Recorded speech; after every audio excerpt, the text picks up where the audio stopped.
Okay, good morning, everyone. Boker Tov. Wonderful to see you. Sorry for the slight delay, some technology challenges, but we are together now. And what a privilege, as always, to be able to study the Parsha together this week, Parsha's Vayigash, and to tap into the Parsha perspectives for today. There are no coincidences. The Torah portion that we read each week, we were designed and specifically meant to read that week. The messages in the Parsha that week speak to our lives and who we are for that week. I want to thank our generous sponsors, the Parsha series for the year, Becky and Avi Katz, and family in memory of Becky's father, David Grossman. Our loading should be Lili Nishmas, David Ben Menachem Manish. This morning's shir is also sponsored by Yanina and Gordon Haas in memory of Yanina's mother, Ida Leichtman, Chaya Bas Simcha. His yahrzeit is tomorrow, Neshama Sharav and Aliyah. And by Evelyn and Stanley Weiss in memory of Marvin Ehrenberg on his yahrzeit. His Neshama should have an Aliyah as well. Thank you so much. Okay, Parshas Vayigash, page 250 in the Art Scroll Stone Chumash. Just a housekeeping note, no Parsha class next week. I have a conflict, so I'm unable to teach next week, but we will please God resume 2 weeks from now. But I have good news from you. There are lots of previous Parsha Shiurim online from countless people around the world who I'm sure give much better Shiurim than I do. But should you want to hear me, because you're having trouble sleeping at night, you can go on YU Torah or Rabbi Efrem Goldberg.org and find shiurim from previous years. Vayigash love Yehudah. Vayomer bi'adoni yidaberna avdecha davar ba'oznei adoni ayicha apcha ba'avdecha ki chamocha kefaro. Yehudah courageously, Yehudah heroically. Yehudah steps up, he steps out, he approaches Yosef, not knowing, of course, that it's his brother Yosef, and he confronts him, and he says, "Can I please speak to you? Don't get upset. Don't get frustrated. Ki kamocha kefaro." Who is like you? You are like Paro. You're so in command. You're so in charge. Can I come speak to you? And then he begins to review the entire history until that point. There's so many questions to ask on this opening. We've taken a look at it many times before. But what is going on here? First of all, what does it mean Yehudah is approaching Yosef? If you turn back one page in the Chumash, there are Chumashim on the way in. You should always take one. Easier to follow inside. At the very end of last week's Parsha, we have a whole week in between. You have to do Shnai Mikra Targum, so you shouldn't have a whole week. You should have less than a day in between. But in hearing the Parsha being read in Shul, there's a whole week in between. So we forget where we left off last week before we pick up this week. But at the end of last week's Parsha, Yehudah's already talking to Yosef. So what does it mean, Vayigash love Yehudah? What does it mean that Yehudah approaches Yosef and asks if he can continue? Moreover, he repeats part of a conversation that never happened. He quotes Yosef having said things that he never said. Moreover, he asks a question, which is an absurd question, about a father being alive, not alive. They've already discussed this. But most compellingly, the question is, why is Yehudah even recounting everything until this point? Yosef was there. He lived it. He lived it. Sometimes someone's telling you about something that just happened. Did you see that? This, that, and the other thing. And you say, yeah, I know. I was there. Hi, I'm right next to you. I was there at the same time. You're so moved by the extraordinary. Yeah, I'm there. Yosef's like, yeah, well, why? Yeah, I was there. I'm the other person you're quoting. Why are you bringing this up all now? So a few perspectives. First comes from Rebbe Dushnitzer, who is the mashkiach of Lomzha. Rebbe Dushnitzer, who says the following. He says, Yehudah nigash l'bakesha sheyachru Reb Binyamin u'ma makom kan l'shtoach as kol ha'historia shedu heitev l'shneim. The whole point is to advocate, to lobby for the release of Binyamin. Binyamin has been falsely accused. He's unjustly being held. Yehudah took personal responsibility. He promised his father was going to bring him home. So get right to the story. Why is he starting from the beginning of first Hashem created the world in 6 days? What are you going all the way back to the beginning? You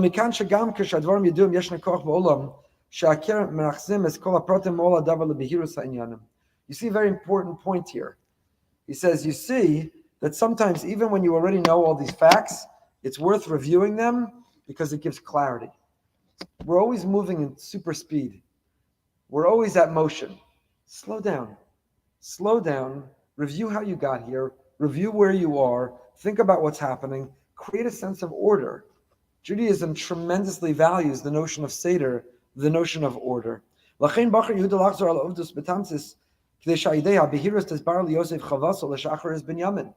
you're right. If he jumps right into the advocacy, if he jumps right into making the case for why Binyamin should go free, Yosef's already caught up in the drama. But he says, you know what? Let's slow down. Let's go back to the very beginning.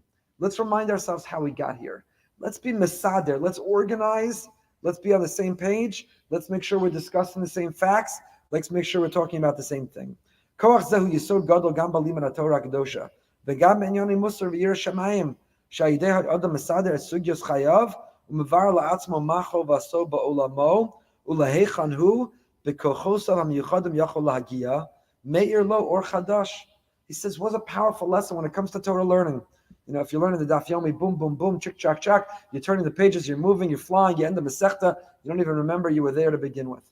In learning, you're going through the Sugya, you're hearing the Shir, you're flying through, you don't stop and you don't pause and you don't organize and you don't picture and you don't have a clarity on the Sugya. And what's true in the world of Torah, the Sugya, we don't have a holistic view of the topic, can also be true in our lives. Whatever we're analyzing, whatever we're confronting, whatever dilemma we're trying to make a decision about, stop and pause and review and organize and have a clarity on the sugya.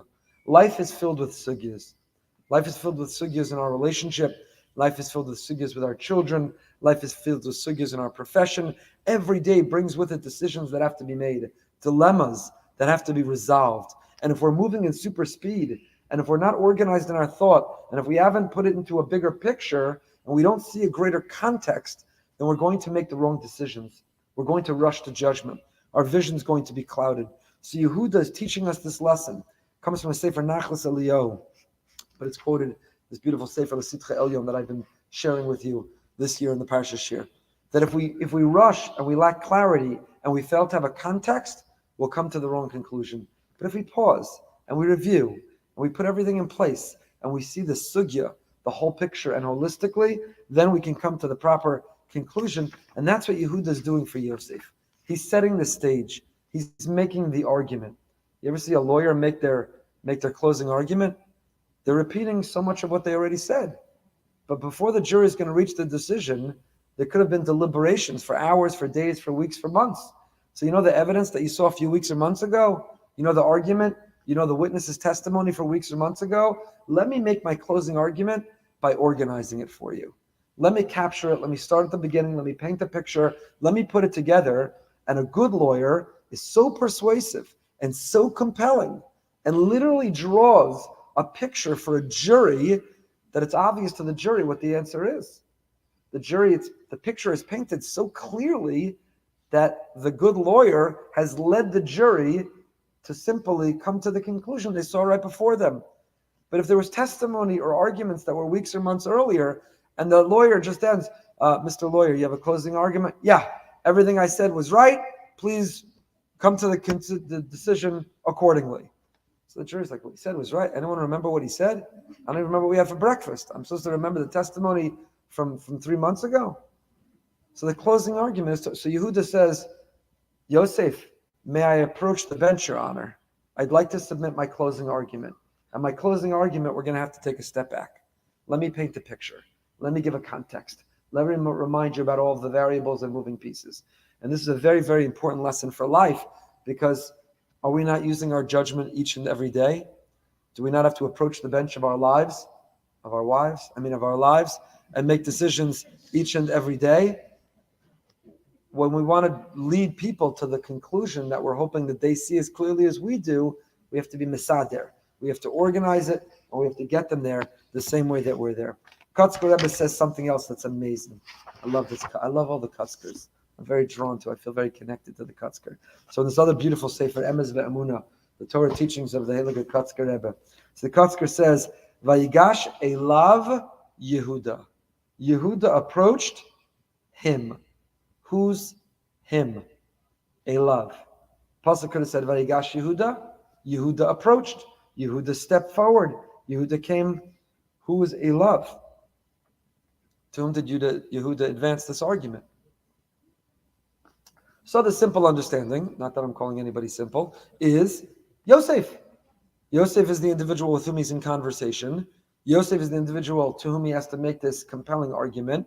Yosef will be the judge and the jury here. Vayigash elav, he approaches him. Who is the him? Yosef. Kotzker says no. Nira hapera shenigash el atzmo. Yehudah was approaching himself. Yehudah was approaching himself. What does the Kotzker mean, Yehudah is approaching himself? So I think what the Kotzker means, what the Kotzker is getting at, is that if you're going to make an argument to somebody, you better check that you believe it. Because the most authentic, the most genuine, the most real, the most true, others can see through. And if you're going to make an argument, but you don't really believe it, you're only half bought in, if that much, then you're not going to be successful. Vayigash elav Yehudah. Yehudah approached himself. Yehudah did a gut check on himself. Yehudah made sure he had the courage. Yehudah made sure he was ready to bear the response, the accountability, how Yosef would react, again, not knowing it's Yosef. Yehudah made sure he believed what he was saying. Yehudah made sure that he was going to say it genuinely and authentically, and it would be received exactly the way that he said it. Rav Weinfeld, I've been quoting recently often, Rav Weinfeld's a Rav in Ramat Eshkol in Yerushalayim at a yeshiva, and was a kollel. So a great Talmud Chacham and a fascinating individual. So Rav Weinfeld uses this insight. He doesn't quote the Kotzker, he quotes Sefas Emes from the same Beis Midrash, and he says the following: Parsha begins with Yehudah bringing the case to Yosef, but what was he saying that was new? He seems to be repeating the story, so we already gave Rebbe Dushnitzer answer. He was being misader, he was organizing it. It was a closing argument. But one thing that Yehudah did add was that he made himself an arev. What's an arev? A guarantor. He signed on as a guarantor. Yehudah calls Binyamin his father's ben Zekunim, meaning because his brother died, because Yosef died, Binyamin is now the father's ben Zekunim. Yosef once was his father's ben Zekunim, who his father loved more than anyone else, spoiled. Originally, when Yosef was the ben Zekunim, it was Vayikanu bo achiv. His brothers were jealous. They hated him. But now Yosef sees, isn't it interesting? The very reason, the very driver of what made the brothers jealous of him, Yehudah is now quoting as the very cause for their affection and their protection of Binyamin. Yosef hears, I was the ben Zekunim. I was the favorite child. I was the one my father had in his old age. I was the favorite child, and because I was the favorite child, you threw me in a pit, you wanted to kill me, you sold me into slavery, you got rid of me. And now I should let Binyamin go because he's the ben Zekunim? All of a sudden you've discovered affection and love. All of a sudden now you care about your father's relationship with the ben Zekunim. That's not a source of jealousy and animosity and enmity. Now that's a source of responsibility and protection. When Yehudah added this point in the beginning of Vayigash, Yosef saw that they were doing tshuva gemura. In other words, the whole situation that Yosef had orchestrated was a platform for the brothers to have an opportunity to do not only tshuva, to not only be remorseful and feel bad about what they had done to him, but to do tshuva gemura. The Rambam says, what's tshuva gemura? Being back in the exact same circumstance, but doing the right thing instead of the wrong thing. So Yosef orchestrated things as closely as possible. There was only one brother with whom he shared a mother. He made things as close as possible. And the brothers step up, Yehudah in particular. And now, instead of hating the ben Zekunim, they have affection and love for the ben Zekunim. But it seems that for the most part, Yehudah is just repeating everything that happened in Miketz. Although he adds a few things, but he doesn't add things that had happened, he adds things that didn't happen. For example, Yehudah says in the beginning of Parsha's Vayigash, he says that Yosef had asked them, Hayesh lachem av o ach. He says to this viceroy of Egypt, remember as I'm reviewing all of our history together, remember when you asked us, do we have a father or a brother? There's only one problem. Go back to Parsha's Miketz. Did Yosef ask that? He didn't ask that. He never asked that question. Yehudah also adds, alav, and lo yuchal anar la'azovas aviv Emes. They were not said in Miketz. He never said that our father told us, if you bring and you don't bring him back, I'm surely going to die. Yehudah's repeating conversations that never happened. That never happened. So what's going on? Where's Yehudah coming up with this from? What does it mean, Vayigash elav Yehudah? What does it mean Yehudah's approaching Yosef? Again, turn back one page, one pasuk. They're in the middle of a conversation. You ever in the middle of talking to somebody and say, can I talk to you? Say, yeah. We're in the middle of talking. Just talk. Talk. You don't have to make an appointment. We're actually in the middle of a conversation right now. So what's going on with all of this? So that's what Rav Weinfeld Shlita explains based on this insight of the Kotzker and also of the Sefas Emes. That when Vayigash Elav Yehudah, it should have said Vayigash Yehudah Elav. Grammatically, it would have been more correct, more proper to say Vayigash Yehudah Elav. Yehudah approached him. Vayigash Elav Yehudah, the Elav is he approached himself. And what does it mean he approached himself? It means that Yehudah was willing to be vulnerable. Yehudah wasn't telling Yosef things he said. Yehudah was saying, this is how I heard them. This is my perspective. This is where I'm coming from. This is who I am. This is how I've interpreted this, how I've experienced the conversation. And now when Yosef says, Yehudah, you're willing to be vulnerable? You're willing to let me in? Vayigash. Yes, we were having a conversation, but it was superficial. It was external. It was up here. It was diplomatic. But now I'm willing to be vulnerable. I want to let you in. I want you to hear where I'm coming from. I want you to feel what I feel. I want you to see things from my perspective. Now when Yosef sees that, he can't help but reciprocate. You've let me in, I'll let you in. You shared who you really are, I'm going to share who I really am. I'm going to let you in as well. Yehudah, Vayigash Elav, Yehudah does this gut check with himself. Yehudah musters the courage. Yehudah ensures his authenticity. But I want to say one more thing to add on to Rav Weinfeld. And he answers all those questions with that. The reason Vayigash is because he was taking the conversation to another level. He was saying to someone with whom he was in the middle of a conversation, can I be really honest with you? Can I trust you? Can I confide in you? Can I let you in? Is this a safe space to be vulnerable? Vayigash, that's what Vayigash means. And a love, he was willing to be true to himself and to share the depths of who he was. But I want to apply this a little bit further. Every year I share with you, this is one of those Goldberg repeats every year, Divrei Torah, and I'm not going to apologize for it because it's so fantastic, it's worth repeating. The Ramah quotes in Shulchan Aruch, he quotes from the Rokeach, that the reason we take 3 steps forward to begin our Amidah is because the word Vayigash appears 3 times in the Torah. Avram approaches God about stone, Yehudah approaches God here about Binyamin, and Eliyahu Navi approaches God as well, about the Jewish people, about Nevi'ei Baal. And we've talked about in the past, I won't repeat this part, what the 3 represent, that when we come forward to daven to Hashem, we're davening even for the Rishayim, like Avram davened for the people of stone. We're davening for our brothers, like Yehudah davens here for Binyamin. And we're davening against evil. We're davening for Hashem, davening for Hashem's own name, that it should be protected and it should be made great. We take 3 steps forward, Vayigash, wherever we were a moment ago, we take those 3 steps forward, and now we are transported. We are in front of Hashem. You could be on the side of the New York State Thruway. You could be, if you have to daven, on the edge of the golf course.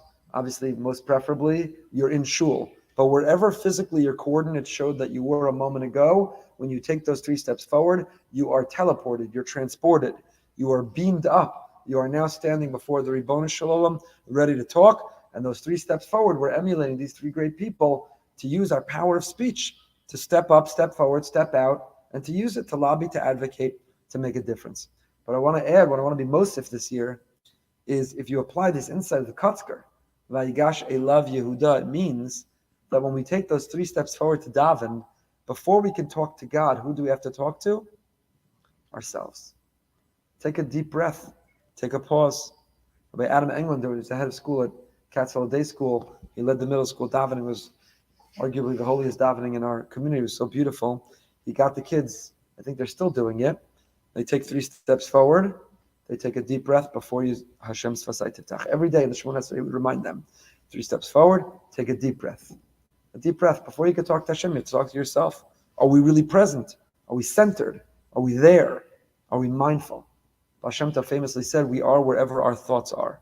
So if your mind during Shacharis is already at gym, at carpool, your mind's already at work, your mind's already the to-do list, your mind's already packing for the flight, your mind is already the difficult conversation you have to have later, all of a sudden you get to the end of Shemona Esrei, you don't remember, did I say Yalav V'Yevo, did I say Ala Nisim, did I say the same Talamat Levracha? I don't remember. I don't remember anything I said. I don't remember how I got here. I don't remember turning one page. I don't remember saying one word. That's not a conversation.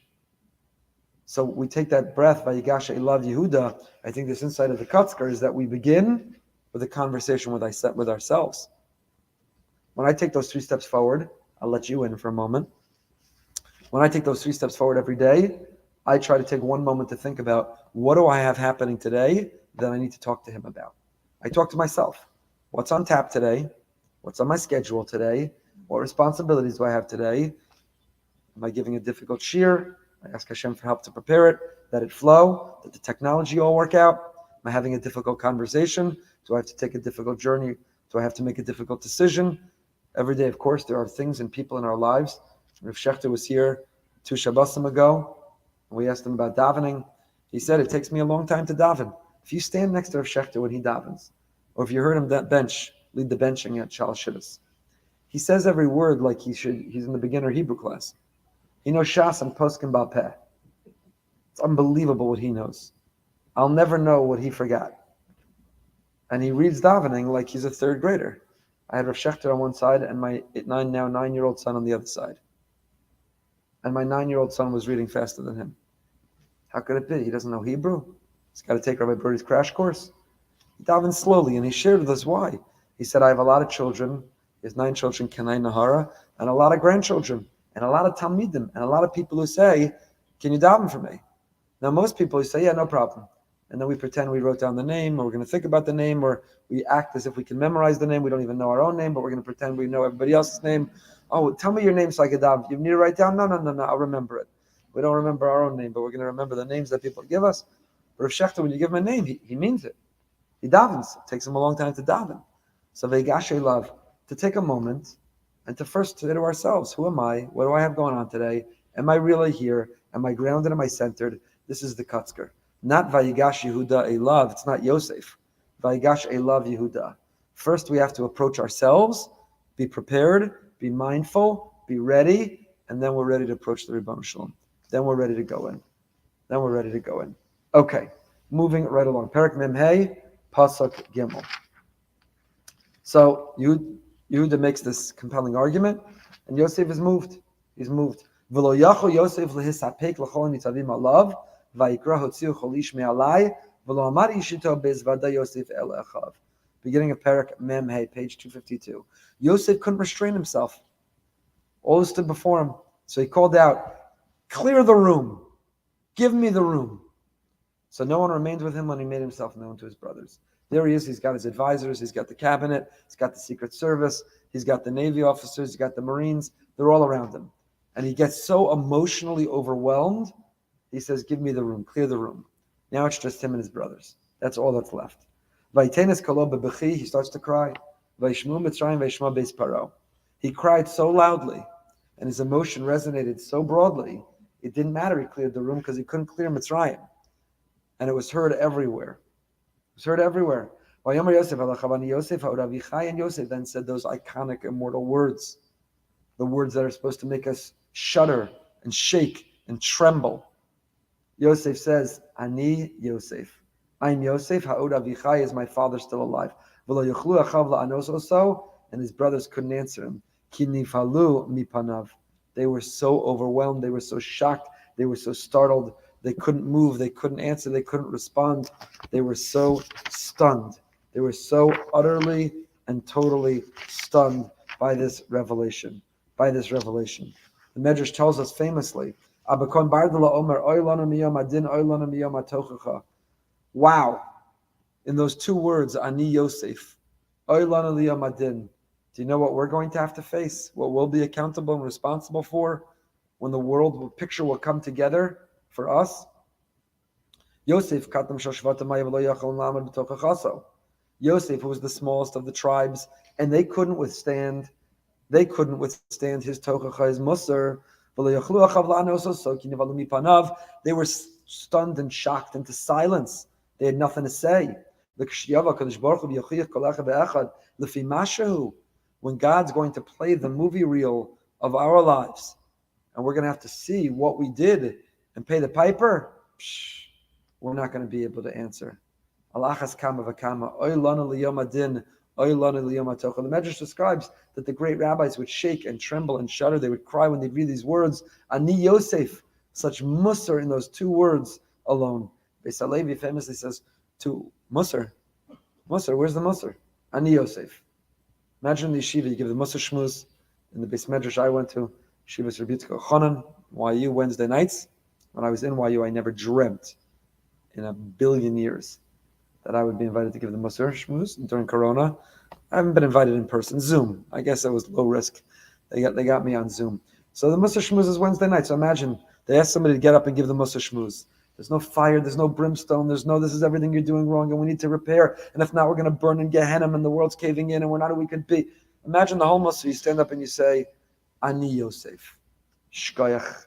Can I get the honorarium now? I didn't get an honorarium. Can I get the honor? Ani Yosef. You still have 20 minutes. No, that's my Mussar shmuz. Ani Yosef. Where's the Mussar shmuz on Ani Yosef? So Beis HaLevi says, you know what the Mussar shmuz is? You know what a greater Mussar is? You know what the greater Mussar is? I've been warned that I've been telling too many stories of my own personal life. So at the risk of violating that rule and doing it again. A member of my family, by marriage, once got pulled over by police and called me while the police was writing up the ticket.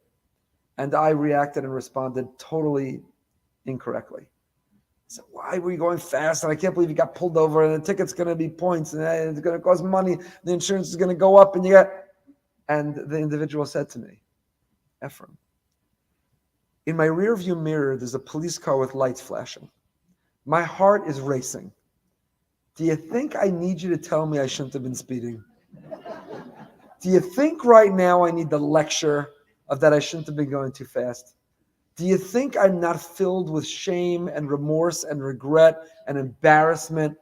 Did I call you to get a Mussar shmuz about how to drive? It's 100% correct.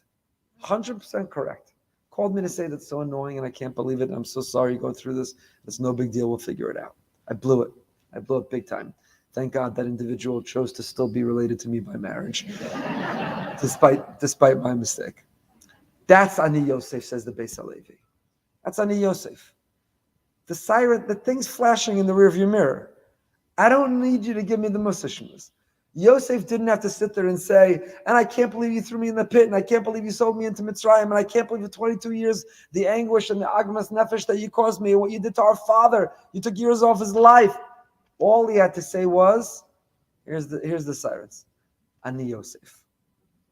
Ani Yosef, and your last 22 years, that picture just became clear. And no one needs to say anything more for you to shake and sit there and tremble and be filled with shame and remorse and regret. And when the Ribono Shalom, after 120 years, he plays back, rabbis for the last 2,000 years were giving this mashal. Hashem will play back your life.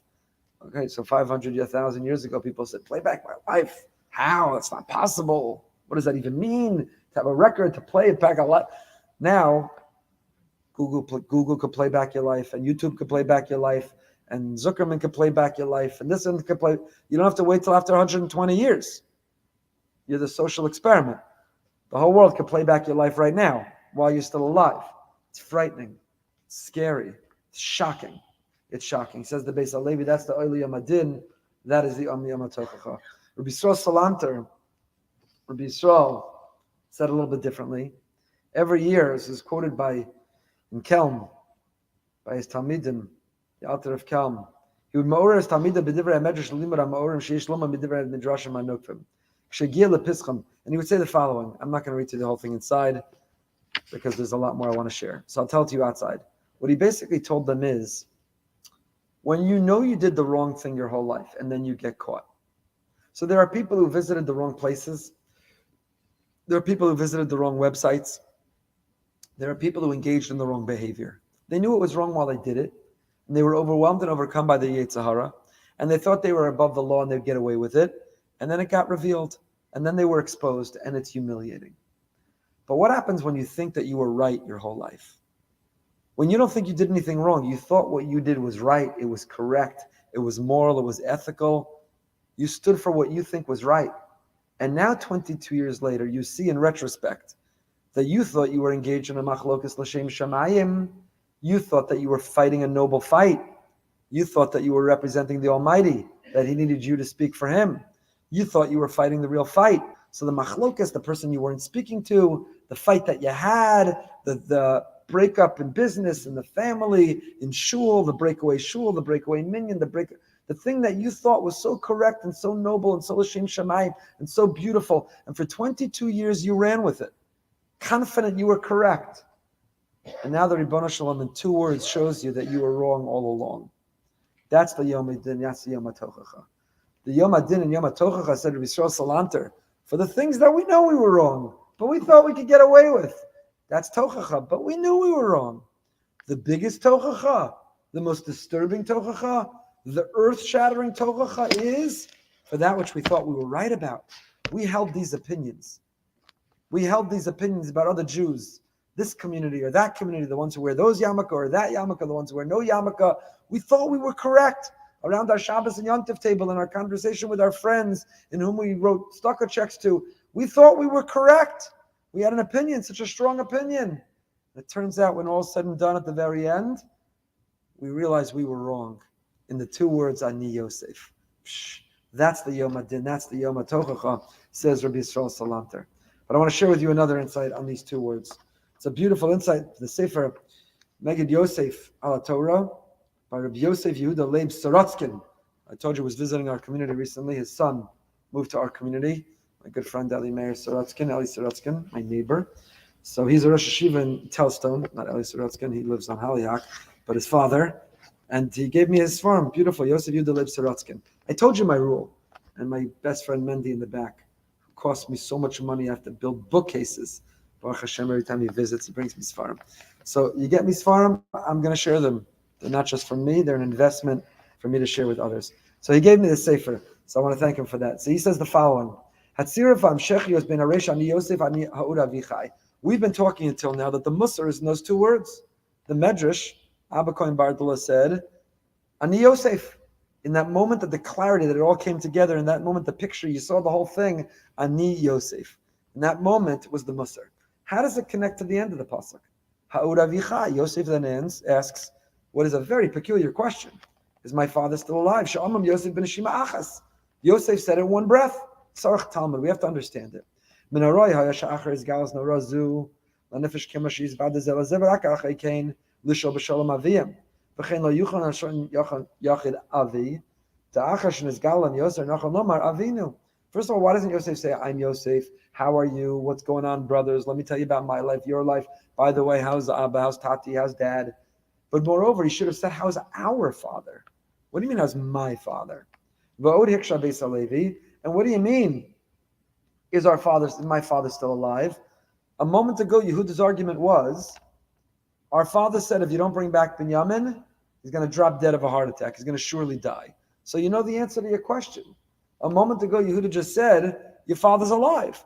So your very first question is, Ani Yosef, I'm Yosef, is my father still alive? What's going on? What's going on? So he says a very interesting answer. A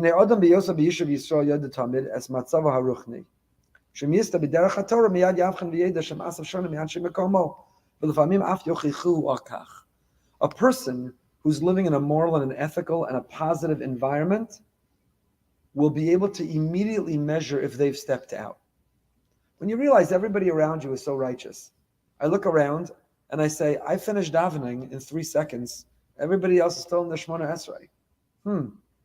I wonder if I could concentrate more on my davening.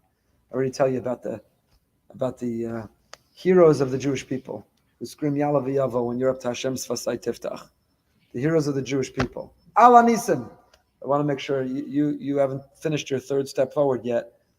They're up to Ala Nisim, making sure everybody remembers it's Ala Nisim. So if you daven in a minyan, you look around and you say, how come I'm finished and there's nobody else here done? That's a message. It's a flag. Maybe I need to concentrate more on my davening. How come I'm always gossiping and everybody's shutting me down and nobody else gossips? Maybe I need to work on my Shmir Salasham. Everybody else is giving tzedakah. I don't measure up. When you're in a positive, a good environment, the environment itself becomes your metric, your measure to evaluate how you're doing. But if you're not in a good environment, if you're among negative influences, then you'll never know how you're doing. Adarabba, you'll mistakenly think you're doing fantastically well. You have no one against whom to measure yourself. You have no role model. There's no archetype. As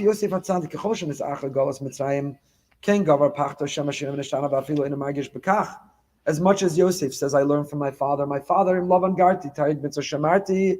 So Yosef in Paro Garti, Tarig Mitzvah Shamarti. As much as Yosef is confident that he's been uncompromising in his commitment to Torah and mitzvahs, how could he really know? Maybe he's lost a step. Maybe he's watered down. Maybe he's not the passionate, on fire person he once was. After all, he's living in Mitzrayim. He's in the capital of Tumah. He is in the capital of corruption, of moral decay. So says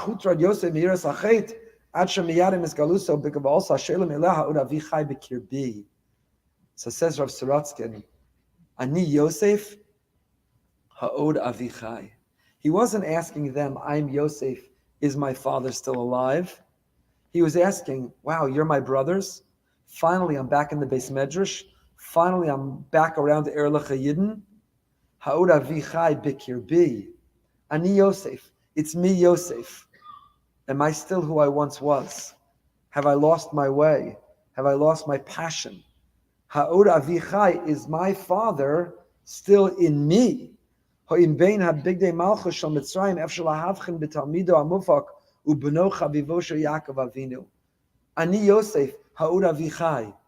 I look very different now. I'm dressed like an Egyptian. He's not walking like an Egyptian, but he's dressed like an Egyptian. He says, I'm the viceroy of Egypt. I have the Gorb of Egypt.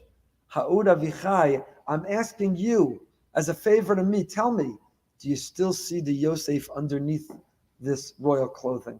Ha'ud avichai bikirbi. I was Abba's Talmud Muvhak. I was the Ben Zakunim.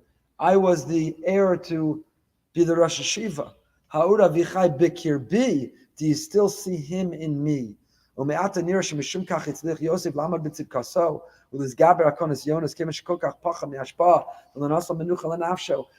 why Yosef was able to withstand the pressure.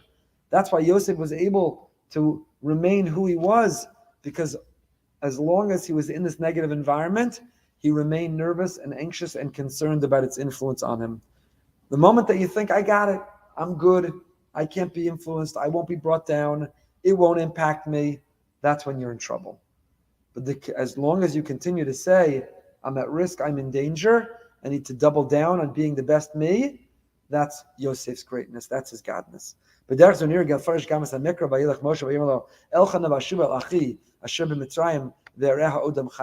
is this a Meir Dika Pshat? Rabbi Sorotzkin visited Boca to give me Sfarim just so that we can have this Pshat. Ani Yosef. I've seen 1,000 Divrei Torah on those words. Ani Yosef ha'od avichai. Why my father, not our father? Why is he asking the question when he knew the answer? Why is Ani Yosef? It's a whole new interpretation. It's amazing. Torah is endless. Every time you study it, every time you learn it, you'll find new things in it. You could hear the same Parsha for 120 years in a row, but you'll never hear the same Parsha twice. It's amazing. Torah is amazing. Amazing. Ani Yosef. He says, I'm Yosef, and in the same breath, finally, you're my mirror. Finally, I have a mirror to look in, to measure myself against. I've started to look like an Egyptian and talk like an Egyptian, and I still keep Torah and mitzvos. We spoke last Shabbos about being assimilated Orthodox Jews. At Hanukkah, the menorah in our home is trying to protect and preserve us from becoming assimilated, observant Torah Jews. The danger, the risk of being kofar be'ikr, confusing the ikr and the tafel. Yosef says, I'm still observant. I do the daf every day, go to minyan, I make brachas before and after I eat. I'm still observant. But ha'ud avi chai bikir bi. But have I become so assimilated that I'm not recognizable? My core, my character, my identity. Am I still my father? Ha'ud avi chai bikir bi. I love this pshat. I really love it. I think it's a fantastic pshat. I'll tell you one more, and then we'll move on. Another Sefas Emes. The Sefas Emes. Yosef reveals himself. Ani Yosef ha'od avichai. Let's keep going. I want to show you we're making progress. So go to the next pasuk. They don't answer. Speechless, stunned into silence. They have absolutely nothing to say. Nothing to say. What happens? So what does he do? He continues. Vayom Yosef elachav. Shuna ilai vayigash. He says, Come close. You can imagine when he said, Ani Yosef, I'm just picturing the scene. You know what the brothers did? They went like this. Right? If I'm the brothers, I start moving backwards. Yosef might as well say, I just been diagnosed with corona. Like if I'm Yosef, if I'm the brothers, I start inching backwards. I start moving back. Yosef says, whoa, relax. Kshuna, come back. Brothers, come over here. Group hug. Vayigash, group hug. We got this. Relax. I'm Yosef that you sold into Egypt. So Sefas Emes says, that's why they should relax. He doesn't say, I'm Yosef from the sandbox. I'm Yosef from the playground. I'm Yosef, we used to play ball. I'm Yosef, we're Chavrusa, the Beis Midrash. Relax, it's me, Yosef. Remember the family trips and vacations? Remember we had food fights and pillow fights? I'm Yosef. He says, relax, I'm Yosef. Remember me? Remember this? Remember me when you threw me in the pit? You sold me? Come, group hug. That they should relax about. And what does he add? He said Ani Yosef. That's what stunned them into silence.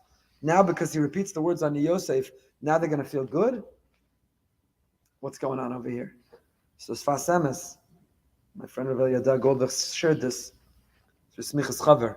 Sefas Emes says, the word asher can sometimes mean because. Because. Asher doesn't mean remember that you threw me in the pit and sold me. Asher means because. We see this. The end of the Torah, Yashikoach Asher Shibarta. God gives Moshe Rabbeinu a big shkoyach. What's the shkoyach? Shkoyach, you broke the luchos. Asher Shibarta. Shkoyach, because you broke the luchos. I have a Rebbe who says if a couple breaks their engagement, chalila even after marriage, because they're not meant to be, shikoyach asher shibarta. Sometimes you get a yashikoach when things are broken. If they're broken the right way, they can be put back together. People are more whole if they're broken the right way. So Hashem says, yashikoach asher shibarta, says the Sefas Emes. You see the word asher sometimes means because. So therefore, if that's the case, what's Yosef telling them? Come here, come close. Group hug. Ani Yosef. You see me today, the father that I am, the Zayda that I am, the viceroy of Egypt I am, the spiritual giant I am. Do you know how I became this person? Do you know what caused me to emerge who I am? It's because you sold me. So I don't bear a grudge. I'm not angry. I don't bear a grudge. I'm not angry, and I'm not going to get even. I am who I am, Ani Yosef. I'm only who I am, Asher Machartem, because you sold me into Egypt. Isn't that amazing? So this actually stems very nicely. It works very beautifully with what Rav Sorotzkin said. Ani Yosef. First I said Ani Yosef. I'm looking at the mirror through you. Ha'od Avichai is Abba still alive in me? And now that I see that he is, come close. Ani Yosef. I'm only who I am. I went through what I went through. I became who I became because of the hardship that you put me through. So it's not that I'm grateful you put it through it, but it's the reality. It's the reality of that. That is who I am. And this is, Rabbi Epstein says, also in Pasuk Memhei, Pasuk Dalad, come close. Says Rabbi Epstein, whose grandson I met in the parking lot of Boca Raton Synagogue. His Parsha shir creates incredible connections. I quoted him. He's quoted in the Sitcha Elyon, so I quoted him. And then I met his grandson, who said, here are his farm. I heard you quoted my Zayda. He was visiting Lakewood, Brooklyn, where you have to be from to visit Boca these days. And he said, I heard you quoted my Zayda. Here are his farm. You don't have him. Anyway, this is not directly from a Sefer. It's from the Sitcha Elyon. So he says the following. He says, from Rashi. What do you mean? Relax.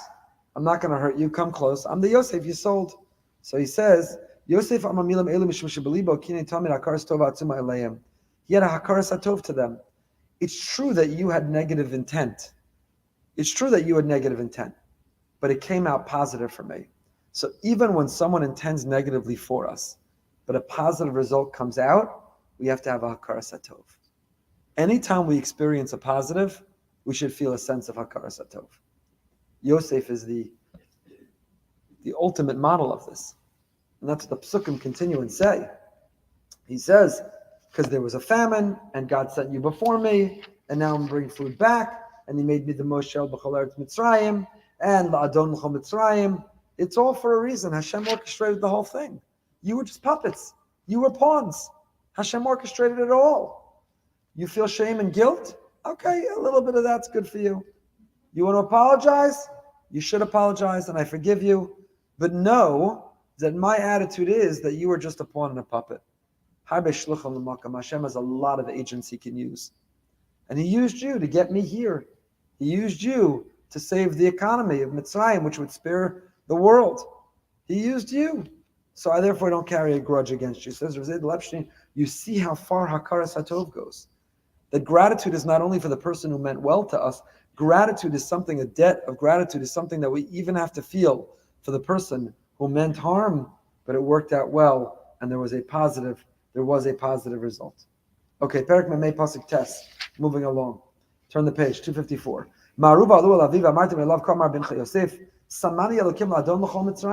Quick, go and tell Dad this unbelievable news. I became a doctor.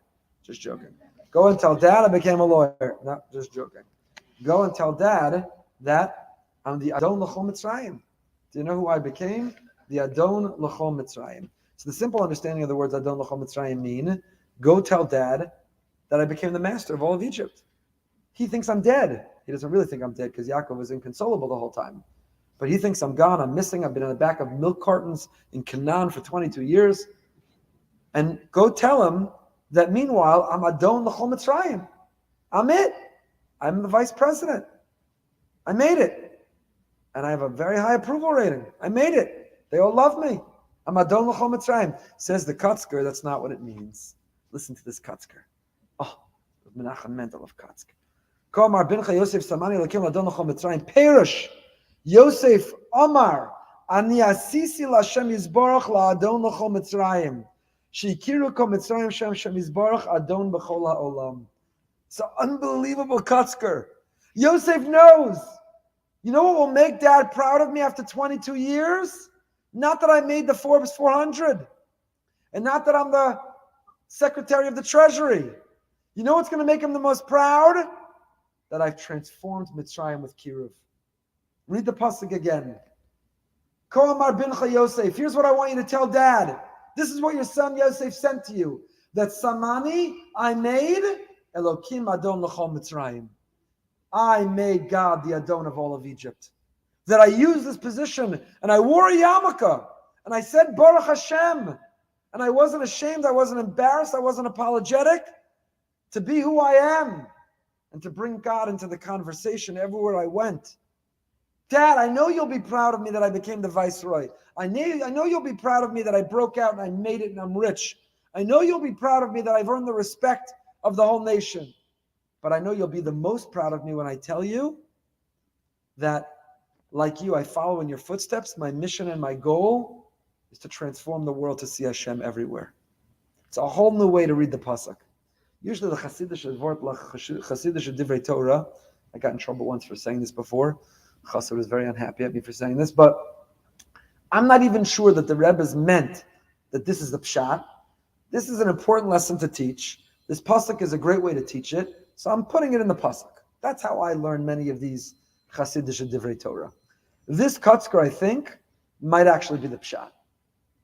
I love it so much. I think this Kotzker might be the pshat. Kol Mar Bincha Yosef, go tell Dad, this is the message of your son Yosef, that Samani, that I placed Elokim God, La'adon L'chol Mitzrayim. That's my success. And that's what I'm proud of, and that's what you should be proud of. That's who I am, and that's where I've been, and that's what I've been up to, and that's what I want you to know. Was it not worth driving from Boynton for that Kotzker? You should drive from New Jersey for that Kotzker. Kotzker was unbelievable. What a Kotzker. So now what happens next? He says, go rush, go tell Tati, go tell Dad, go tell Abba, go tell him I'm alive and well, go tell him that we've got provisions and food. Go bring everyone down. It's going to be geschmack, it's going to be gewaldig. We're making a Jewish village in Goshen. It's not going to be around the capital. You're not going to be in Vegas. You're going to be in the outskirts. You're going to have a little suburb. You're not going to be on the strip itself. We're going to have a holy place going to make a little Jewish embassy. Go bring him down. So he tells them, what does he say? Turn the page, 256. Perek Memei, chapter 45, Pasuk of Daled. Vayishalach es achav vayelechu. He sent off his brothers, and they went. Vayomer aleim, and he says one last message. Al tergezu badarach. Al tergezu. Don't become agitated on the way. What does it mean, don't become agitated on the way? What does it mean? Don't become agitated on the way. So Rashi tells us, it means don't get caught up in your Divrei Torah. You're going to get caught up in your Divrei Torah. It's going to slow you down. It's going to make you vulnerable. You'll be so engrossed in your talking Torah, you're going to get lost. Torah is an enormous value. Talmud Torah can get kulam, but there's a time and a place for everything. You're going to get so engrossed in your Torah, you're going to drive right off the road. You're going to make the wrong turn. And you're going to be slowed down. Get where you need to go. Al tirgezu badarach. Go and go right away. That's what Rashi quotes. That is the pshat that's known by many. And there's a lot more to talk about there. Al tirgezu badarach. But I want to tell you an amazing Dushnitzer, the Divrei Yisrael. Every week, Rabbi Mirzov now shares with me a Divrei Yisrael to share with you. I'm just the one who has the microphone. But there's a whole committee who's giving you the Parsha class. All the people who contribute to Divrei Torah. And I'm very indebted and grateful to them. Says the Divrei Yisrael the Dushnitzer. Listen to this. Vayomar aleim al tirgezu baderach. He tells them, don't become agitated, al tirgezu, don't become rogas, don't become angry. Don't become agitated, don't become angry. You had to sit and coach, you didn't get upgraded to business, you were on the waiting list, they didn't get through. Don't become agitated. Person sitting next to you needed the seatbelt extended. Don't become agitated. They lost your kosher meal, they didn't bring you the kosher meal.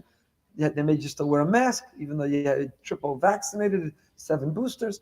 Al tirgezu badarach. Don't become agitated. Don't become agitated. But that's not what the Divrei Yisrael says. It says in the Dushnitzer. Al tirgezu badarach rotzolama b'darchei achasidus kishata oved labori yizborach al pi eze derech. When you serve Hashem on your derech, when you serve Hashem in your way, kishata rosh hachavarecha eina oved al derech she'ata holech. But then you see your friend is going on a different derech. Your friend's derech is different. You wear a bekasher and a shtreimel, but your friend decided to wear kippah sruga and to be a religious Zionist, to identify with the modern Orthodox segment of the community. You wear the hat with the pinch this way. Your friend decided to wear a hat with the pinch that way, to not wear the hat. Send your kids to this school. They send their kids to that school. They chose a different derech. Al tirgezu alav. Don't get angry. Ki harbe dracham yesh ba'avodas habori yizbarach shemo. Al tirgezu badarach. Whatever derech you're on, don't get angry that someone's on a different derech. This is my Shara Kolel. I actually put out a whole sefer about the Shara Kolel. All these Divrei Torah that reinforce the notion that there's 70 ways to Shim Panam Torah. There were 12 tribes and they each had their own gate and entranceway into the Beis HaMikdash. So much so, by the way, the Midrash tells us that I don't want to get ahead of ourselves here, but when the sea splits, it doesn't split in that the water is a wall on either side with one lane. There are 12 lanes. It's a 12-lane highway. It's wider than Palmetto Park Road. And there's no potholes. It's not like the Van Wyck. It's unbelievable. Grand Central. Reason enough to move down to Florida. It's split. 12 lanes. 12 lanes, because every shevet had the right to preserve its derech. We didn't blend them. We didn't integrate them. We didn't erase them. Each one was entitled to each derech. Each one is legitimate. Each one is authentic. And then there's the Shara Kolel, where I happen to live, the 13th gate that says I take the best from all 12. And I try to integrate them and live with them all. No one's obligated. You could stay in your lane. If you want to stay on your derech, al tirgezu badarach. Everyone's entitled to embrace their derech. Like with your Chabad, your Chavetz Chaim, your YU, your this version of Ger, you're that side of Ger. Whatever your derech is, everyone's entitled to embrace their derech. But al tirgezu badarach. You can't get angry at somebody who's on a different derech. Don't sit in judgment. Don't get angry. Don't try to make them conform. Al tirgezu baderech. Va'inyan mashara kacha lahazir asamazeh yesh lomar. Ki machlokas hashvatim im Yosef ad shemachru b'vadei lahisa machlokas b'dvarim gashmiyim. Rak b'darchei hachasidus kamuvan. Why is Yosef giving them this message on their way back? This is unbelievable. Why is he giving this message? Because he's saying to them, how did we get here? We got here, Yehudah, because you and I had a different worldview. I've shared with you in previous years that Yehudah and Yosef were not simply, this wasn't petty sibling rivalry. Oh my goodness gracious, I just saw the time. This was not petty sibling rivalry. They weren't like arguing over, who got the iPad, who gets to sit in the front seat. What were they arguing about? They were arguing out over the future of the Jewish people, over the hashkafa of the Jewish people. Yehudah and Yosef were two enormous worldviews. We don't have time to review what it was now. You could listen online. It's an enormous machlokas in hashkafa, in Derech HaChaim. So machlokas about who was correct about the way the Jewish people should approach the world. So Yosef says, Ani Yosef, I love you, brothers. You were just Hashem's pawns and puppets. I was meant to get here. I'm not angry at you. But do me a favor.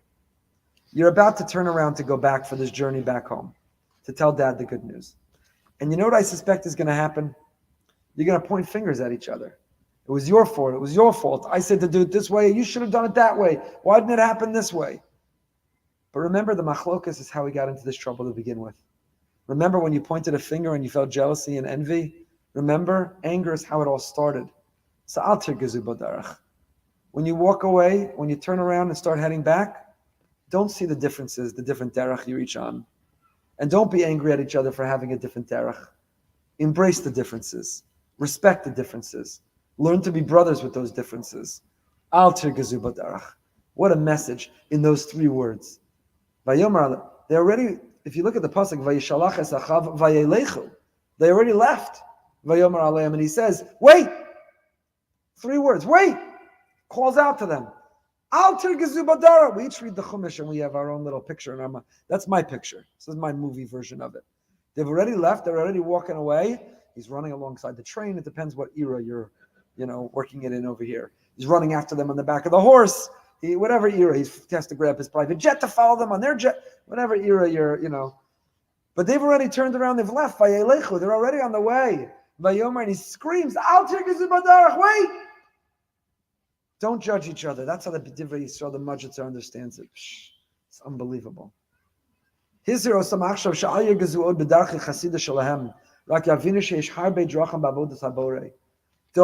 use Yiddishkeit as a weapon. Don't use your derech to blunt others. Alter gezu badarach. V'chmochen yeshlomar zeh shamar Yehudah Yosef al yicha apcha ba'avdecha. I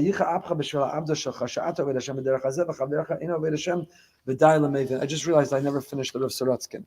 I'm ending with this. I just realized. I got so excited to tell you how great a board it was. I never finished it. Rav Sorotzkin's insight was that Yosef was saying, Ani Yosef ha'oda vichai, is my father still alive in me? And this is exactly what Moshe Rabbeinu says. When Moshe says, I'm going back to Mitzrayim, Ashuva el achi asher b'Mitzrayim, I'm going back to my brothers who are in Egypt, ve'ereh, and I will see ha'odam chayim. Are they still alive? What do you mean are they still alive? Hashem's bringing you in to get them out. He's not sending you in to take out a bunch of corpses. It's not a rescue mission to go recover the bodies. You know they're alive. So what do you mean I'm going to check whether they're still alive? No, I'm going to check whether I'm still alive in them, whether Hashem's still alive in them. The same word about Yosef. Okay. What can we do? There was so much more. We're not on next week. We resume 2 weeks from now. Until next time. First of all, tomorrow morning, no 10 minutes of meaning. Baruch Hashem is a bris. But there is living with Emunah. You can't live without Emunah. You got to live with Emunah. Living with Emunah, 8:45 for women. Tomorrow in the social up. Tomorrow night, you don't want to miss Behind the Bima. Richard Bernstein, a blind justice, Supreme Court Justice of Michigan, blind. That's impressive, but that's not the most impressive part. He's run 25 full marathons and competed in an Ironman competition. He's been blind since birth. You got to hear him tomorrow night Behind the Bima. Until next time, stay happy, stay healthy, and stay holy.